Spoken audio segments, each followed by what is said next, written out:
చింతామోహన్ కేంద్ర మాజీ మంత్రి కాంగ్రెస్ పార్టీ సీనియర్ నాయకుడు ప్రెస్ కాన్ఫరెన్స్ ఎస్సీల వర్గీకరణను తీవ్రంగా ఖండిస్తున్నారు. ఏపీ ప్రభుత్వ తొందరపాటు చర్యలు తీవ్రంగా వ్యతిరేకిస్తున్నాను అన్నారు. చింతామోహన్ కేంద్ర మాజీ మంత్రి కాంగ్రెస్ పార్టీ సీనియర్ నాయకులు ప్రెస్ కాన్ఫరెన్స్ ఎస్సీల వర్గీకరణను తీవ్రంగా ఖండిస్తున్నాను. ఏపీ ప్రభుత్వ తొందరపాటు చర్యలు తీవ్రంగా వ్యతిరేకిస్తున్నాను. పక్కనే ఉన్న ఏపీ కంటే పెద్ద రాష్ట్రమైన తమిళనాడులో ముఖ్యమంత్రి స్టాలిన్, కేరళలో లెఫ్ట్ పార్టీల ప్రభుత్వం, ముఖ్యమంత్రి విజయన్లకు లేని ఆలోచన ఏపీలో ఎందుకొచ్చింది? తమిళనాడు, కేరళ రాష్ట్రాల ముఖ్యమంత్రులు సుప్రీంకోర్టు జడ్జిమెంట్ కాపీలను బుట్టలో పడేశారు. ఏపీలో వర్గీకరణపై ఏకసభ్య కమిషన్ వేయడం తప్పు. ఆ మిశ్రాకి అంటరానితనం అంటే ఏమిటో తెలీదు. 5,000 సంవత్సరాలుగా ఎస్సీలు పడుతున్న కష్టాలు, నష్టాలు గురించి మిశ్రాకు తెలుసా అని నేను సూటిగా ప్రశ్నిస్తున్నాను. ముక్కు మొహం తెలియని మిశ్రాను తీసుకొచ్చి ఏపీలో జిల్లాలు తిరగమనడం పొరపాటు చర్య. చంద్రబాబు నాయుడు తప్పు చేస్తున్నాడు.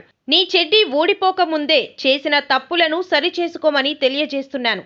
ఆంధ్రప్రదేశ్లోని ఎస్సీలు కన్నీటితో ఉన్నారు, క్రూరంగా ఉన్నారు. విశాఖ నుంచే రోడ్లపైకి ఎస్సీలు రాబోతున్నారు. చాలా బాధతో ఉన్నారు, కన్నీటితో ఉన్నారు, క్రోధంగా ఉన్నారు. నేను తెలియజేస్తున్నా సున్నితంగా, వర్గీకరణ జోలికే రాబారు. నువ్వెవరా? నీకు వాడెవడో జడ్జిలు, వాళ్ళకి తల తెక్క జడ్జిమెంట్ అది. ఆ జడ్జిమెంట్ లో ఏముంది అక్కడ? దాన్ని బట్టి నాకు వేసేస్తున్నావు. తప్పు ఇది. దీన్ని నేను ఖండిస్తున్నాను. మరి అమిత్ షా ఆయన ఏం మాట్లాడతాడో ఆయనకి తెలీదు. పోయి అంబేద్కర్ని తిట్టడం ఎందుకయ్యా? పార్లమెంట్ లో అంబేద్కర్ని తిడతారా? ఎంత గొప్పోడా అంబేద్కర్. అంబేద్కర్ గురించి చాలా ఉంది చెప్పాలంటే, నేను ప్రస్తుతానికి చెప్పటం లేదు. అంబేద్కర్ని ఎందుకు విమర్శిస్తావయ్యా? అమిత్ షా నువ్వు విమర్శించావు, క్షమాపణలు అడగాలి కదా. దేశంలో ఉన్నటువంటి ప్రజలందరూ దాదాపు కోట్లాది మంది బాధపడుతున్నారు. భారతీయ జనతా పార్టీ ఇదేనా? ఇందుగా మీరు పార్టీ పెట్టుకుంది? అంబేద్కర్ని తిట్టేదానికే ఎందుకు తిడుతున్నారా? అంబేద్కర్ చేసిన పాపం ఏంటా? ఏం పాపం చేశాడు అంబేద్కర్? ఎందుకు అంబేద్కర్ని తిట్టాల్సి వచ్చింది అమిత్ షా? ఈరోజు భారత రాజ్యాంగాన్ని, మరి అంబేద్కర్ రాజ్యాంగాన్ని అమిత్ షా రాజ్యాంగంగా మార్చుకుంటున్నారు. ఈరోజు ఈవీఎంలు అనుమానమే లేదు, ట్యాంపరింగ్ చేస్తున్నారు, మారుస్తున్నారు. వాళ్ళు ఎక్కడ అవసరం ఆడ మార్చుకుంటున్నారు ఈవీఎంలు. మొన్న ఒక ఆయన చెప్పాడు, ప్రపంచంలో కోటీశ్వరుడు అనుకుంటే ఏదైనా ఎథిక్స్ లేవు భారతీయ జనతా పార్టీకి. ఇప్పుడు సునీత విలియమ్స్ అక్కడెక్కడో చంద్రమండలంలో ఉంటే ఇక్కడ నుంచి రిమోట్ తో మేనేజ్ చేస్తున్నారు. అటువంటిది ఈవీఎంలు మేనేజ్ చేయడం పెద్ద కష్టం కాదు. టెక్నాలజీ బాగా మారిపోయింది. ఈవీఎంలు ట్యాంపరింగ్ తోనే ఆంధ్రప్రదేశ్ రాష్ట్రంలో కూడా ప్రభుత్వం ఏర్పడింది, కేంద్రంలో కూడా ఏర్పడింది అని నేను తెలియజేస్తున్నా. ఈవీఎం విధానమే వద్దు, దొంగ విధానం. తెలుసో తెలియకో తీసుకొచ్చారు. దీన్ని ఆపేయండి. అమెరికాలోనే అంత పెద్ద టెక్నాలజీ ఉన్న అమెరికాలోనే లేదు. బ్యాలెట్ విధానానికి పోవాల్సిన అవసరం ఉందని నేను తెలియజేస్తూ, ఇంకా ఎన్నో విషయాలు ఉన్నాయి, కానీ ఈ 2 విషయాలకి నేను ఈరోజు ఆపుతున్నాను.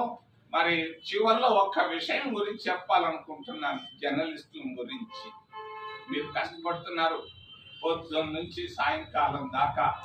మీకు వచ్చే జీతాలు చాలా తక్కువ, ఇళ్లలో కష్టాలు ఎక్కువ. కనీసం ఇల్లు కట్టుకోండి. తిరుపతిలో మేమందరం, మా జర్నలిస్టులు మేము ఇల్లు కట్టించాం.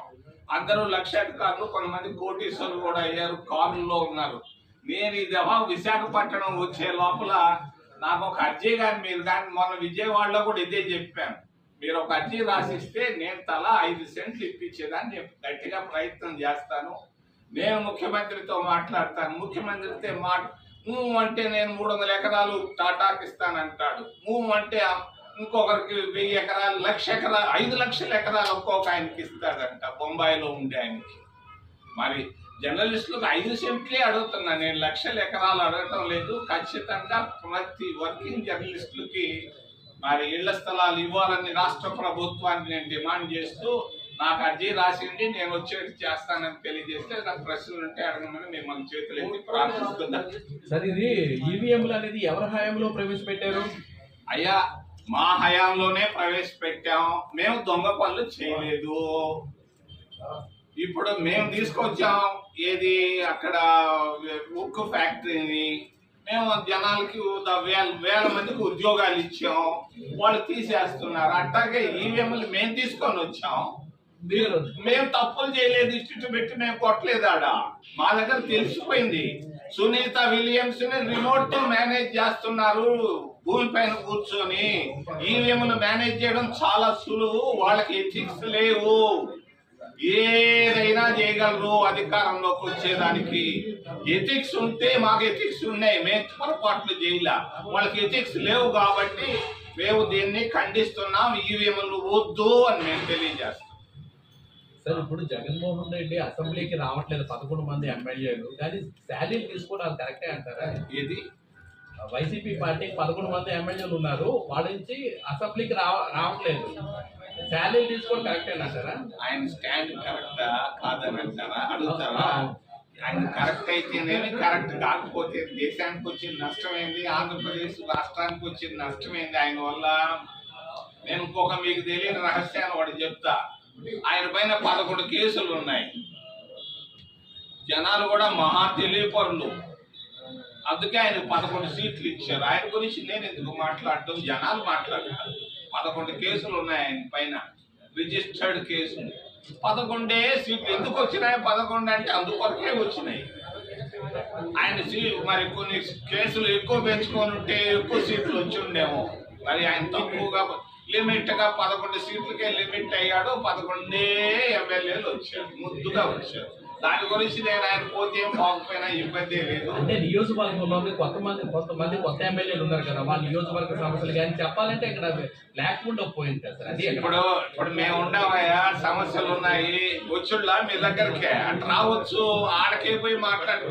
దానివల్ల భారతదేశానికి ఆంధ్రప్రదేశ్ రాష్ట్రానికి నష్టం లేదు. వాళ్ళ సొంత నిర్ణయాలు అది పోని, రాజీనామాలు కూడా పెట్టని, మాకు వచ్చిన నష్టం ఏముంది?